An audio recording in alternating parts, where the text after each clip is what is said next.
ኢትዮጵያ በአረንጓዴ አሻራ የጀመረችው ህብረተሰብን ያሳተፈ ተግባር ባህል እየሆነ ቀጥሏል።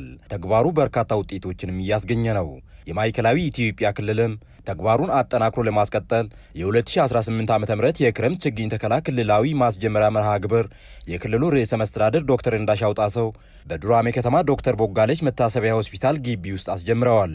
የችግኝ ተከላ ተግባሩ እያጋጠመ ያለውን የአየር ንብረት ለውጥ ለመከላከል የሚያስችል መሆኑን የገለጹት የክልሉ ርዕሰ መስተዳድር ዶክተር እንዳሻው ጣሰው በክልሉ የክረምት ችግኝ ተከላው እስከ ሐምሌ 20 2018 ዓ.ም ድረስ መጠናቀቅ አለበት ብለዋል።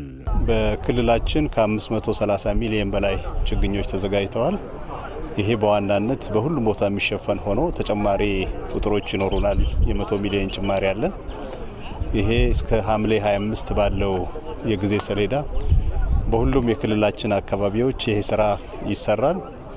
እንደምታውቁት አረንጓዴ አሻራ አገርን ከሚለውጡ ፕሮግራሞች መካከል አንዱ ነው። አገርን ከሚለውጡና ከሚያስተካክሉ ፕሮግራሞች መካከል አንዱ ተብሎ ነው የሚወሰደው።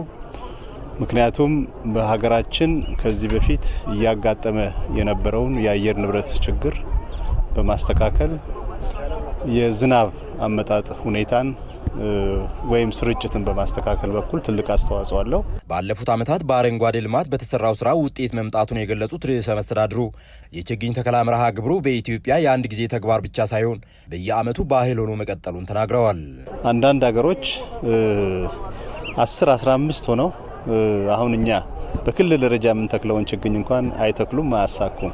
ኢትዮጵያ ግን እንዳያችሁት በቢሊየን ደረጃ ነው እያሳካች ያለችውና ለሀገር ለውጥ ኢትዮጵያን ለሚቀጥለው ትውልድ ለማስረከብ እነዚህ ስራዎች መስራት እጅግ በጣም አስፈላጊ ስለሆነ በተጠናከረ መንገድ እየሰራ ነው ያለነው። በዚህ አጋጣሚ ለማዕከላዊ ኢትዮጵያ ክልል ህዝቦች ይሄን ፕሮግራም በተለያየ መንገድ ለምትከታተሉ ከዛሬ ጀምሮ እስከ ሐምሌ 25 ለሚኖረን ዘመቻ ሁላችሁም ከጎናችን ሆናችሁ ያዘጋጀናቸውን ከ530 ሚሊዮን በላይ ችግኞች በመትከል በመንከባከብ ወጣቶች እንዲሳተፉ በማድረግ ለምሳሌ ዛሬ የተከልንበት ግቢ ትልቅ ሆስፒታል ነው።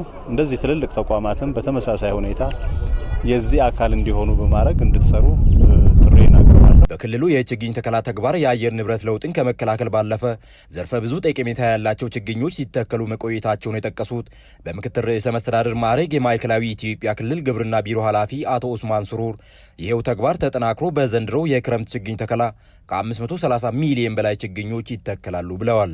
ከ530 ሚሊዮን በላይ ዘርፈ ብዙ ጠቀሜታ ያላቸውን ችግኞች በመትከል ከ124,000 ሄክታር በላይ መሬት ለማልማት የተቀናጀና የተናበበ ጥረት ለማድረግ ዝግጅታችን ጨርሰን እነሆ ዛሬ በክቡር ክልላችን ፕሬዝዳንትና ሌሎች ከፍተኛ አመራሮች በጋራ ተስፋን የመትከል ነገን ተስፋ የማኖር ስራ ተሰርቷል። የማዕከላዊ ኢትዮጵያ ክልል ደን አካባቢ ጥበቃና ልማት ቢሮ ኃላፊ አቶ አብርሃም መጫ በበኩላቸው በክልሉ ባለፉት 7 ዓመታት የተተከሉ ችግኞች የጽድቀት መጠናቸው ከሀገራዊው የተሻለ 83 በመቶ መሆኑን ገልጸዋል። የአየር ንብረት ለውጥን ለመከላከል የአረንጓዴ አሻራ ተግባር ወሳኝ መሆኑን የጠቀሱት የቢሮ ኃላፊው ተግባሩ ለግብርና ለስራ ዕድል ፈጠራና ለሌሎችም ዘርፎች ከፍተኛ ፋይዳ እንዳለው ገልጸዋል። ሀገራችን እንደሚታወቀው በዚህ ስራ ትልቅ ተምሳሌት መሆን ችላለችና በዓለማችን የትኛውም አካባቢ ላይ ተከሆኖ በሁሉም ክልል ያለው ነገር በሰምፕል ደረጃ ይታያል። ለዛኛው እኛ በኤክስ ዋይ ኮኦርዲኔት በእያንዳንዱ ዞን፣ በእያንዳንዱ ልዩ ወረዳ፣ በእያንዳንዱ ወረዳ፣ በእያንዳንዱ ቀበሌ ላይ ፖሊገን ሰርተን ሬዲ አድርገን እየሰራን ያለነው።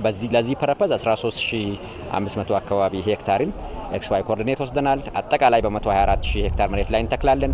በችግኝ ደረጃ 530 አካባቢ ችግኞችን እንተክላለን። ከዚህ ውስጥ 60% ለግብርና ፐርፐዝ ነው። 40% ደግሞ ለአካባቢ ጥበቃና ለኢንዱስትሪ ግብዓት የምንተክላቸው ችግኞች ናቸው።